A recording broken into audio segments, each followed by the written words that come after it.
Are there some of you that know if you're in her downline or not? Would you please stand? A lot of you probably are in her downline, but don't really realize it. Anyway, there's quite a few. Okay, Mary Ruth, you just have at it. You just tell whatever you have on your heart. Well, the first thing I want to tell you is that I met a man, it's been 5 or 6 years ago now, something like that, who was with the, I'm sorry, I can't be accurate about that, but he was with the university, and he said that he felt that Barley Life was a product that was not appreciated yet, and that it had many more levels to achieve to help people, and that he wished me well, that I would keep on being interested in Barley Life. And I just want to tell you, here's what I did that was one of the best things.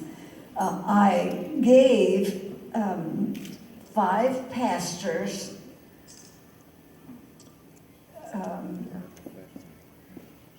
an amount of Barley Life, and I can't be accurate about it, but let's say $500 a piece or something like that.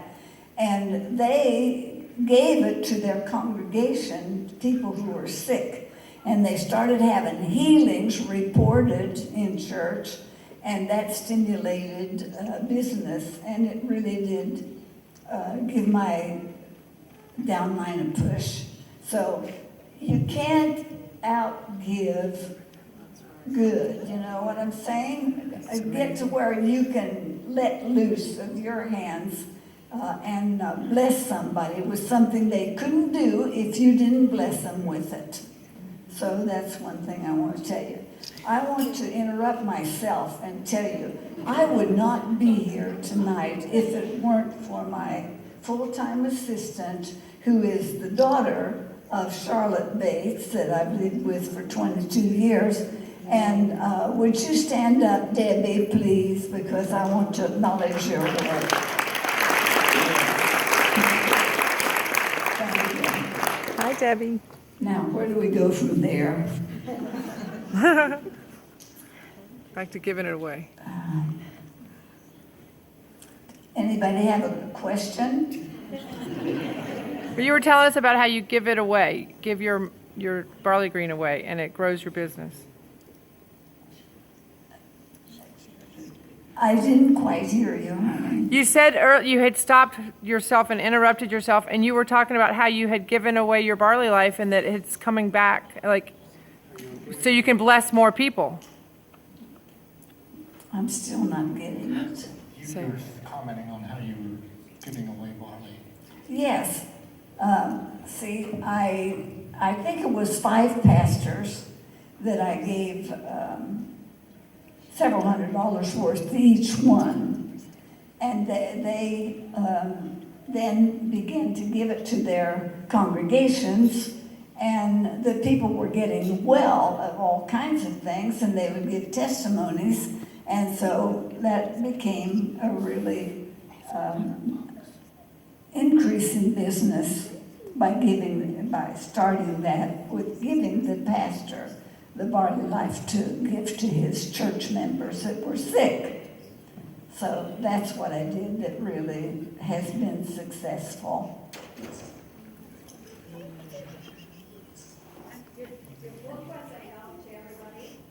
Yeah, ask her about her books. Your books? My books. You can get it. We still have the books, and you know, we have. I don't have the phone number. Do you, Charlotte? So they're still available. Your books are still available. Oh yeah, my books are still available, and I'm sorry that I don't have the phone number in my mind. So, Mary Ruth, did you have any scriptures you'd like to share that kind of exemplify your walk through in life and say as an AIM family member? Well, just let me tell you that when I was 16 years old is the night at the Asbury College Sunday night service that they made an appeal for anyone that wanted to accept Jesus as your Savior to come down to the altar and they would pray with us. Well, I wanted to do that. So I went down to the altar, and sure enough, I had such a peaceful, wonderful experience. And the next day, when I awakened in my college room, I could see out my window in the bedroom, and everything outside of that window looked twice as green as it ever had. And I just knew that was a sign to me that something really had happened to me, and that God had come into my life.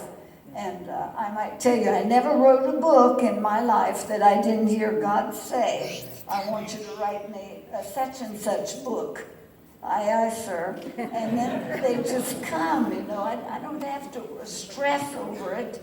He just helps me to put it down. And I've had lots of compliments on my book saying that, one lady told me recently that she went to the bookstore in her town, and there were 8 books on fasting, and she bought them all, and she read them all, and she said, your book was very concise. It had the scriptural point of view, which meant a lot to me, and I just, loved your book on fasting more than any of the others. And if you haven't learned to fast, please do it, because it has great physical benefits, but it also has spiritual benefits. And God, I don't have the verse in my mind, but there's a verse that tells you if you fast that God does bless you and answer your prayers more than if you do not fast. So, for whatever that's worth. I just want to tell you that Amos meant so much to me. There's no way, I didn't mean to get in business at all. I was a university professor and a mother of 2 children and didn't have a husband at the time, and so much. Anyway, the Lord just kept blessing me and increasing me and helping me to increase myself until here I am sitting in this chair, happy as a June bug that I'm 98 and in a little bit, I'm 90. I'm 97 years old in October. Right now I'm 96 years old. Soon I'll be 97. And I'm very happy to be alive and very healthy. And Charlotte Bates is my partner in life and takes good care of me. And then now her daughter Debbie is just my very great helper. Caregiver, thank you. Okay, well. Is that enough?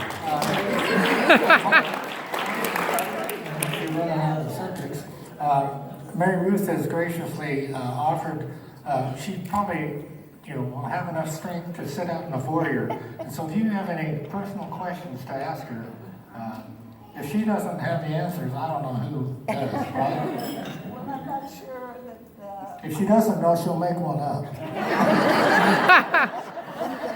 Anyway, I was privileged a few years ago to be to honor you for your $5 million achievement. And I asked you and Charlotte, you wondered, because she doesn't have a jet aircraft. She doesn't. Do you even own a car? Oh, we have the best car on the road, and it is a Lexus. Oh, that's not the answer I wanted. She finally got a decent car, okay. But I had a page and a half of ministries that she has donated to. I mean, Bibles Going to China. I met someone in India where she financed a property for a Bible school. Just got on and on and on. I mean, it would have taken all night just to explain some of the ministries. So some of you, you don't like to talk about money, and I said, like, we're only tracking what we see. But beyond that, that's what we're trying to say. The depth that you go to in helping others is far more reaching than we could ever pay. See, when we signed up, my husband, who was a precious Christian man, said, honey, you're making $60,000 a year and I'm making $45,000 a year. And we have our children grown now. We don't need all of that. So why don't we just sign up in AIM? What am I trying to say?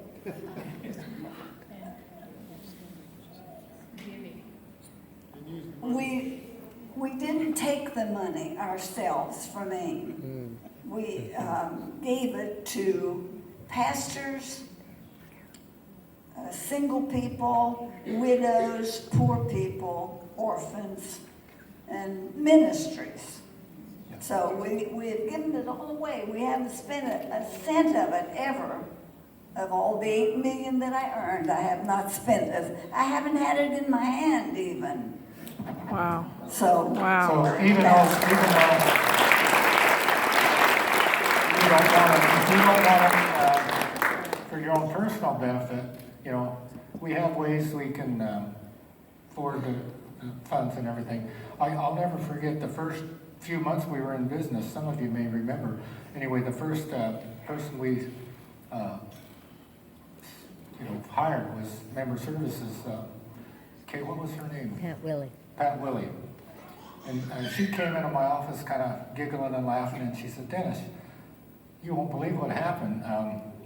We had a lady call in, you know, we sent her a check, and she thought it was an invoice.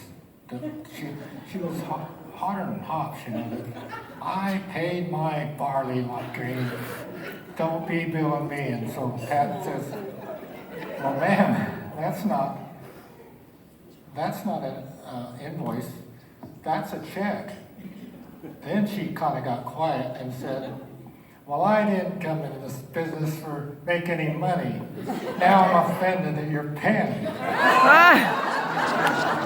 So you kind of understand. And so I had Pat call her back and say, well, if she wants us to donate it to her best charity, you know, give us the name. And then she called back and Pat said, laughing, she says, no, she'll take the money. Anyway, would you like to have a photo taken? yes, but I do want to tell you one more thing.